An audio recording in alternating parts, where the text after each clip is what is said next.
Bila shaka yote wanasema wahenga kuwa kuna bahari inayokosa mawimbi, na ndivyo hali ya maisha ilivyo. Karibu kwenye Gumzo la Michezo podcast. Mimi nafahamika kama Kijana Mpesi. Karibu mpenzi mtazamaji na vile msikilizaji, tuandamane hadi mwisho wa kipindi hiki cha Gumzo la Michezo. Kama ndio mara ya kwanza kufika hapa, na kuomba tafadhali uweza kwenda kwenye channel, weka subscription yako on, ndio tukiweza kuendelea makala nyingine, utaweza kujua na utaweza kuyapekua na ujue ni yapi yaliyo kwenye ulingo wa spoti. Karibu tuandamane hadi tamati.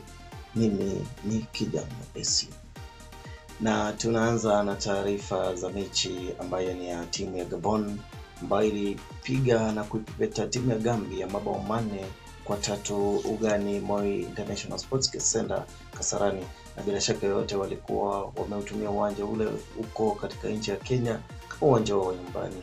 Kwa hivyo timu ya Gambia baada ya kupigwa iliweza kuteremka chini ya timu ya Kenya. Kwa hivyo timu ya Ivory Coast ndio timu ya kwanza kwenye lile kundi la F iko na alama 23, na vile vile Gabon ikifuata kwa karibu na alama 22. Kumbuka kuwa Ivory Coast ataweza kucheza mechi ya mwisho ya michuano ile ya World Cup qualifiers dhidi ya timu ya Harambee Stars ambayo ni timu ya Kenya, ambao pia wanasaka kama watapata angalau pointi iposa waweze kukaa kwenye vizuri kwenye jedwali, licha ya kuwa wako tayari washajua hawezi fuzu kwenye kombe la dunia mwaka 2026 kule Mexico, USA na Canada. Kwa hivyo karibu tuweze kuzamia tujue mambo gani ambayo timu ya Gambia iliweza kuyapitia na ni yapi yaliyotokea kwenye uwanja wa Kasarani. Kwanza kabisa tuanze na taarifa kutoka huko nchini Kenya, ambapo Pierre-Emerick Aubameyang, striker matata na vile vile nyota wa timu ya Arsenal na vile vile Chelsea wanaita London Boys, aliweza kufunga mabao 4 peke yake. Mabao 4 peke yake, na hudia tena mabao 4 aliweza kufunga peke yake na kusaidia timu yake ya Gabon kuipiga timu ya Gambia mabao 4-3. Fikiria ni vipi mchezaji mmoja anafunga mabao 4, na kisa ambacho kiliweza kukua cha sitofahamu kabla ya mechi kuisha. Pierre-Emerick Aubameyang aliweza kupewa kadi nyekundu baada ya kupokea kadi ya manjano ya pili na kutoka kuangalia mpira kwenye ile tunnel ya uwanja wa Moi Sports Center Kasarani. Lakini cha kushtukiza kabisa ni kwamba timu ya Gambia iliweza kuoneshana ile tunaita kama non-sportsmanship kwenye mechi ile. Baada ya kumaliza mechi waliweza kuleta vurugu kidogo, lakini kwa sababu wachezaji hawafai, wale si wachezaji wa dondi, kwa hivyo waliweza kutulizwa na hasira zao zikatulia chini. Tunaelewa katika mpira lazima kuwe na mshindi na mshindani, na wanasema asikubali kushindwa bila shaka yote sio mshindi. Kwa hivyo hiyo ndio mechi ambayo iliweza kuwa match of the week, na sidhani kama tutapata mechi nyingine kama ile.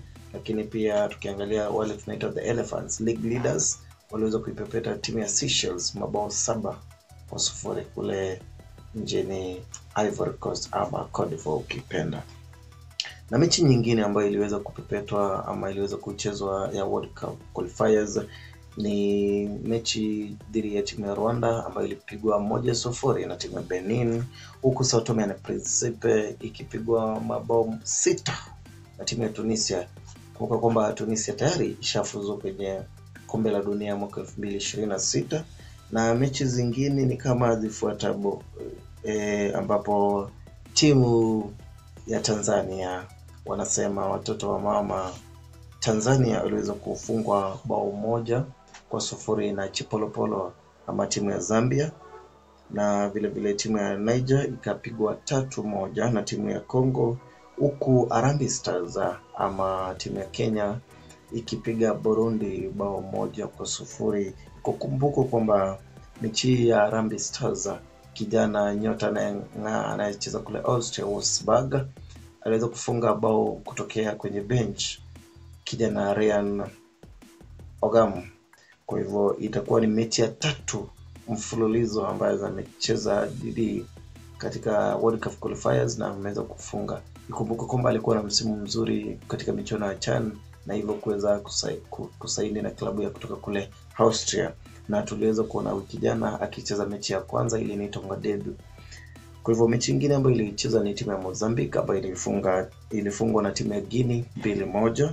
Somalia wakanyanyaswa na timu ya Algeria ikiongozwa na Riyad Mahrez ambapo waliweza kufungwa 3-0, na hivyo pia Algeria akafuzu kwenye michuano ya World Cup mwaka 2026. Ikumbuke kwamba ni mwaka kesho tu, si mbali sana. Na timu ya Liberia iliweza kumfiatua na kumnyanyasa timu ya Namibia 3-1, huku majirani kwa upande mwingine Uganda wakiweza kushinda 1-0 dhidi ya Botswana, na DRC Congo timu yake Aaron Wan-Bissaka na vile Axel Tuanzebe, Bemba na Wissa waliweza kumfunga Togo 1-0, huku Sudan wakitoka sare ya kutofungana na Mauritania. Sudan aliweza kupigwa kwenye mji wa Juba 5-0 na timu ya Senegal ambayo ni Teranga Lions, na timu ya Seychelles kama nilivyosema kitambo iliweza kupigwa na timu ya Ivory Coast 7-0. Mechi nyingine ni timu ya Lesotho ambayo iliweza kufungwa 2-1 na timu ya Nigeria, wanaitwa the Super Eagles. Na tukiachana na mechi hizo, turudi kwenye mechi ambazo kwanza tuende kwenye group standings, na group ya kwanza ni group A ambayo iko na Egypt ashafanya qualification, pale hakutakuwa na kutafuta nani ndio mshindi wa ile kundi. Kwa hivyo Egypt has qualified for the World Cup. Ukiangalia Senegal group B bado hajajua ni nani ataweza kuwakilisha ile kundi, kwa sababu Senegali ana pointi ama alama 21 na DRC Congo ako na alama 19. Tukiangalia group C iko na Benin ambayo ndio group ambayo iko na utata sana, sababu kuna vile huyu akicheza akimwangalia na mwenzake akifanya draw, mmoja anaweza chupa na kukua ndio mshindi wa lile kundi. Kwa hivyo Benin ako na alama 17, South Africa ako na alama 15 na Nigeria ako na alama 14. Kwa hivyo Benin akiweza kupoteza mchezo wao na South Africa aweze kupiga sare kwenye ule mchezo, Nigeria na yeye ashinde, itaweza kukua ni tiketi ya moja kwa moja kwenda kwenye World Cup. Kwa hivyo kila timu lazima ishinde. Kwa hivyo timu ambayo itateleza pale itaweza kukua na ugumu mkubwa sana wa kuenda kwenye World Cup. Ukiangalia group D iko na Cape Verde alama 20 na Cameroon alama 18. Kwa hivyo pale lazima mechi ya mwisho ndio itaamua nani ataweza kwenda kwenye michuano ya World Cup 2026. Group E Morocco asha qualify. Ivory Coast group F ambayo inamhusisha Ivory Coast, Gabon. Ivory Coast kama nilivyosema kitambo wako na alama 23, huko akifuata kwa karibu sana na Gabon 22. Ikumbuke kwamba Gabon licha kuwa anaweza kosa kuqualify baada ya Ivory Coast kushinda timu ya Kenya, ataweza kucheza zile playoffs kwa sababu ana alama mingi sana, akifuata kwa karibu sana mwana Ivory Coast. Na katika hili kundi ni vizuri ujue kwamba mechi nyingi ambazo zimechezwa katika ile kundi zimechezwa mbali sana na nyumbani, kama timu ya Kenya ambayo ilicheza mechi za kwanza 3 away from home ambazo zingekuwa ni home matches kwa sababu ya kukua viwanja vyake vilikuwa vinaendelea kutengenezwa kwa ajili ya michuano ya CHAN 2024. Kwa hivyo hiyo ni funzo kwa timu ya taifa na vile kwa serikali kwa ujumla, kwa sababu ile home advantage inasaidia sana wale mashabiki wa nyumbani, wanapea timu msukumo fulani ambao unaweza kufanya ile timu iweze kushinda. Timu group G ambayo ni group G iko na Algeria ambayo ishafuzu tayari, na group H iko na timu ya Tunisia ambayo tayari pia ishafuzu. Bila shaka yote, mpenzi mtazamaji, unaendelea kutegea gumzo la michezo. Mimi inafahamika kama kijana mpenzi. Unaweza kunifuatilia kwenye namba ya simu ama utume arafa kwenye WhatsApp ama arafa kwenye 076969019251. Samahani, naweza rudia 0769019251, ama unaweza kunifuatilia kwenye social media handles zangu Kijana Mwepesi kwenye X, TikTok, vile Facebook, na kwenye ukurasa wa Instagram George_Kijana Mwepesi. Ukituma rafa yako pale, bila shaka yote tutaweza kutendea haki na tutaweza kujua na kukujibu chochote ambacho utaweza kuwa umeuliza pale. Na wengine walishajua nambari yangu ya simu ama kwenye mtandao, kiangalia kwenye mtandao wa Facebook, naangalia timu ya Makutano FC, The Green Mamba, wananiambia tuko locked Makao na kuona uko sawa, Mwenyao, the likes of Magi, Song, Kazola na wote kabisa wachezaji wenza ambao tunacheza kule timu ya nyumbani. Kumbuka hii timu iko tayari inajiunga na inajiandaa kwa michuano ya Makutano Super Cup 4th edition. Kwa hivyo nawatakia kila laheri, tutaona na wakati mwingine huko. Tuzidi kutegea na tuweze kushare mambo ambayo yanatoka moja kwa moja kwenye kipindi kigumzo la michezo. Bila shaka yote tutaweza kuendelea na turudi hapa nchini Kenya kidogo kabla ya kupaa kule majuu, ambapo kulikuwa na ODM at 20, ambapo chama cha ODM, Orange Democratic Party, kiliweza kuandaa makala maalum ya timu nne ambayo ilikuwa Shabana, AFC Leopards, timu ya Bandari na vile Gor Mahia, ambao walicheza michuano ya siku mbili, ambapo waliweza kushindania na mshindi alikuwa ni Gor Mahia baada ya kuilaza Bandari 1-0, bao lake Ebenezer Adukur ambaye ametoka kule Ghana, ambaye aliweza kufunga bao moja na kwa hivyo kuweza kuisaidia Gor Mahia kukuwa mshindi na kubeba kitita cha milioni 1 pesa taslim ya Kenya, na Bandari naye akaweza kushinda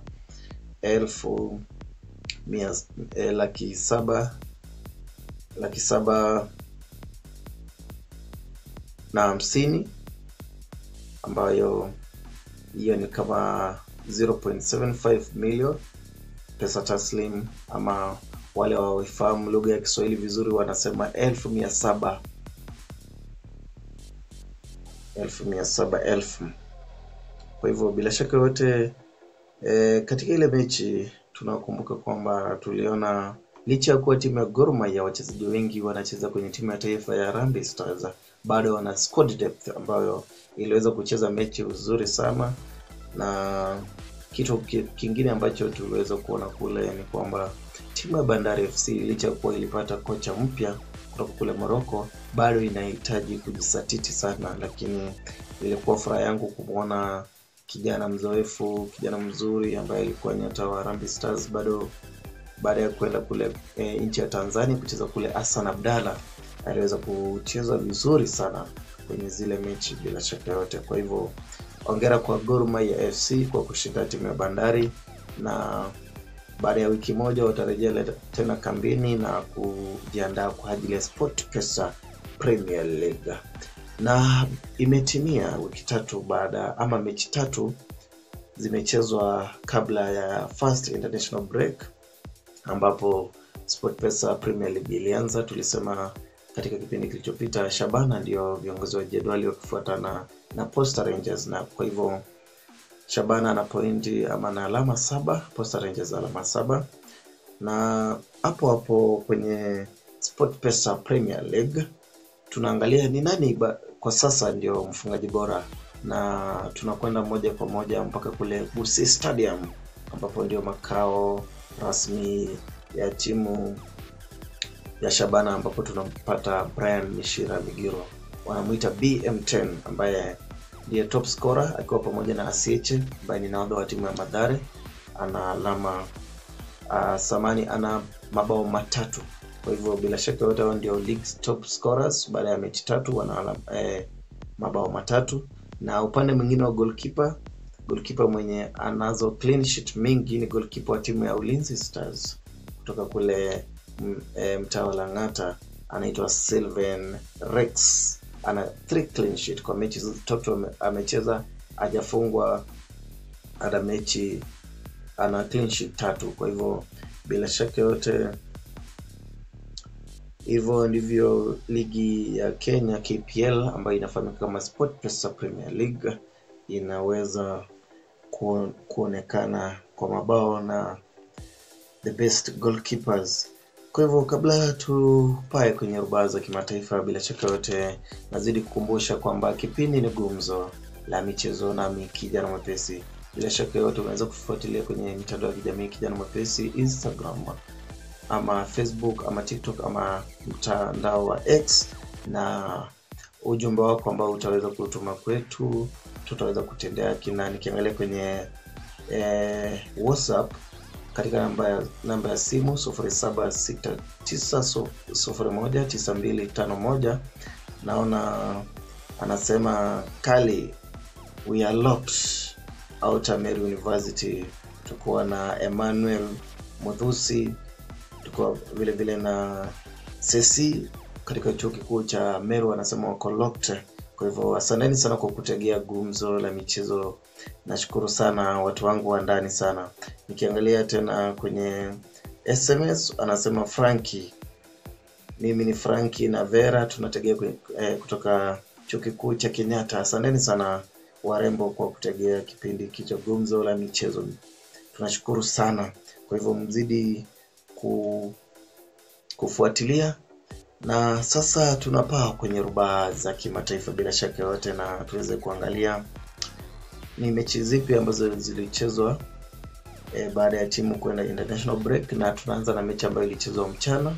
South Korea ambao walikuwa wanacheza na timu ya Brazil, ambapo walipigwa mabao 5-0, ambapo tuliona kijana Estevao, nyota kutoka kule London Chelsea, aking'aa vizuri na kucheza mpira mzuri sana bila shaka yote na kufunga mabao 2, huku Rodrigo Goes akifunga mabao 2 na vile vile Vinicius Junior akifunga bao 1. Kwa hivyo ilikuwa ni mechi tamu sana ambayo mchezaji midfielder wa Manchester United ndiye alikuwa kiranja wa mechi hiyo, na vile vile mechi ambayo itachezwa hiyo siku ya Jumapili. Kwa hivyo ile ni international friendly. Vile vile tukiangalia kulikuwa timu ya Kazakhstan ambayo iliweza kucheza zile World Cup qualifiers na kufunga timu ya Luxembourg mabao 4-0, huko Sweden akilemewa na Switzerland mabao 2-0. Na ikumbuke kwamba Sweden wana wachezaji ama wanao nyota wazuri sana ambao wanacheza kwenye Premier League. Namzungumzia Alexander Isak na vile vile Victor Gyökeres ambaye anacheza kwenye timu ya Arsenal. Kwa hivyo kuna shida pale kwenye timu ya Sweden, lakini wataweza kujua jinsi watavyofanya. Na pia kulishuhudiwa mvua ya mabao kwenye mechi dhidi ya Iceland na Ukraine, ambapo Ukraine aliweza kumpepeta Iceland mabao 5-3. Kwa hivyo ile ni mvua ya mabao. Na vile vile timu ya Belgium iliweza kutoka sare ya kutofungana na North Macedonia, huko German kufurahia kumchapa Luxembourg baada ya kupewa kadi nyekundu mabao 8-0, huko Kosovo na Slovenia wakitoka sare ya kutofungana 0-0, na timu ya Northern Ireland wakishinda 2-0 dhidi ya timu ya Slovakia, huku timu ya Ufaransa chini ya nahodha wake Kylian Mbappe akifunga na kutoa mchango kwenye bao la pili na kuisaidia timu yake kufunga mabao 3-0 dhidi ya Azerbaijan. Kwa hivyo hizo ndizo mechi ambazo ziliweza kuchezwa za World Cup qualifiers kwenye anga za Europa. Na kabla tumalize, tutaweza kuangalia mechi ambazo zitachezwa hii leo, na vile vile tuangalie ni timu gani ambazo zishajua tayari tuko kwenye World Cup 2026 tayari. Kwa hivyo mechi za leo kwenye anga za kimataifa bara Ulaya, kuna Latvia ambao wanacheza dhidi ya Andorra, Hungary anacheza dhidi ya Armenia, Norway atacheza dhidi ya Israel, Estonia atacheza dhidi ya Italy, Portugal atacheza dhidi ya Republic of Ireland, Serbia atacheza dhidi ya Albania, Bulgaria atacheza dhidi ya Turkey, na Spain atacheza dhidi ya Georgia kwenye anga hizo za kimataifa. Kwa hivyo hizo ndizo mechi ambazo tunatarajia leo kwenye anga za kimataifa kuchezwa, ikiwa ni siku ya Jumamosi tarehe 11 mwezi wa 10 mwaka 2025. Kumbuka hii ndio international break ya mwisho kabla tuende tena kwenye Krismasi, na baada ya hapo itakuwa mwezi wa 3 tena kwenye international break. Na kabla ya kuhitimisha kipindi chetu, acha niangalie rafa 2-3 hapa, kisha tuangalie mambo ya mechi timu ambazo ziliweza kuchukua tiketi ya kucheza kwenye World Cup 2026 samani. Anasema mambo, huyu ni binamu yangu kutoka kule chuo kikuu cha Embu, anasema niko locked. Hii lazima tufuate, lazima tufanye mambo. Nikushukuru vipi Jeremiah, unasema uko locked outer Karen, na nitakuja mechi ya Jumapili inshallah, Mungu akitujalia pumzi, ambayo mtakuwa mnacheza chuo kikuu cha Tangaza dhidi ya chuo kikuu cha Zite kule kwenye shule ama chuo kikuu cha Catholic University mtaani Karen. Na mwingine nani huyu hapa anatuma arafa ni mingi sana, siwezi kusoma zote. Ukiangalia naona mama anasema my son I'm listening, niko hapa nafuatilia na baba yako, na vile vile wafanyikazi wetu tunafuatilia, tuko locked in. Msalimie sana Aleki, na msalimie sana Emmanuel, na mwambie na watakia kila la heri kwenye mitihani yao. Kwa hivyo kabla tutimishe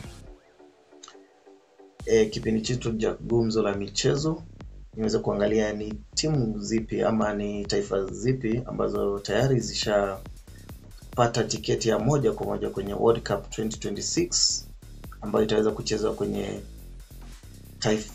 mataifa matatu: Canada, Mexico na United States of America. Ya kwanza kabisa kama kawaida ni Canada, Mexico, USA. Huku kuna Japan, New Zealand, Iran, bingwa wa dunia mwaka 2022, Argentina, Azerbaijan, South Korea, Jordan, Australia, Brazil, Ecuador, Uruguay, Colombia, Paraguay, Morocco, Tunisia, Egypt, Algeria na Ghana. Ikumbuke kwamba tunangoja timu zingine 3 kutoka bara Afrika, sababu tayari tuna Morocco, Tunisia, Egypt, Algeria na Ghana. Iposa tuweze kupata timu ambazo zinahitajika, ambazo ni timu 8.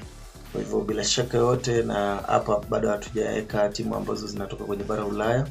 Kwa hivyo tukiangalia zingine tunajua ni obvious qualification kama vile Ufaransa, Ujerumani, Ureno na kadhalika. Kwa hivyo bila shaka yote kimekuwa ni kipindi cha gumzo la michezo, uko nami kijana mwepesi. Wanasema penye mpando bila shaka hapa kosi mteremko. Kwa hivyo kabla ya kukua kabisa, nikupe wasia yewe, nikupe taarifa ambayo kama ni mpenzi wa soka wa timu za huko nyumbani ama zinaitwa high school games, ambapo kijana nyota kutoka kule St. Anthony Boys Enoch Lemean anatarajiwa kujiunga wakati wote na timu ya Nastic Sports Academy kule Spain, ifazo aweze kufanya zile trials zake. Atajiunga na wenzake kama kina Adrian Kibeta ambao walipitia kwenye ile akademia ya kule Catalonia, Barcelona.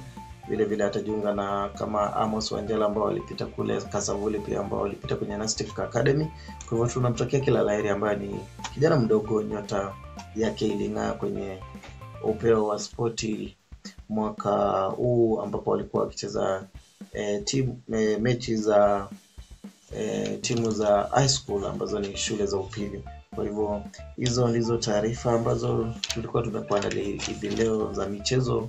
Kumbuka usikose kufanya subscription kwenye gumzo la michezo kwenye channel ya kijana mpesi. Bila shaka na utakuwa umetendea haki na tutafurahia. Kwa hivyo ukipata habari hii uweza kuipitisha kwa mwenzako ama kwa rafiki yako, ndipo tuweze kugrow, na Mungu awabariki nyinyi wote. Kabla sijawaaga, nitataka kuacha kwa msemo usemao, takacha mfunguni shato iname. Kwa hivyo lazima ujikaze, ujisatiti, ndipo uweze kujua ni mambo yapi ambayo unaweza kuhitajika kujua na utayafanya vipi ndiposa yaweze kutokea kama yalivyofanywa vizuri sana. Hiki ni kipindi cha Gumzo la Michezo Podcast. Tunasema washa mic, tukisema ina maana. Kwa sasa bye bye.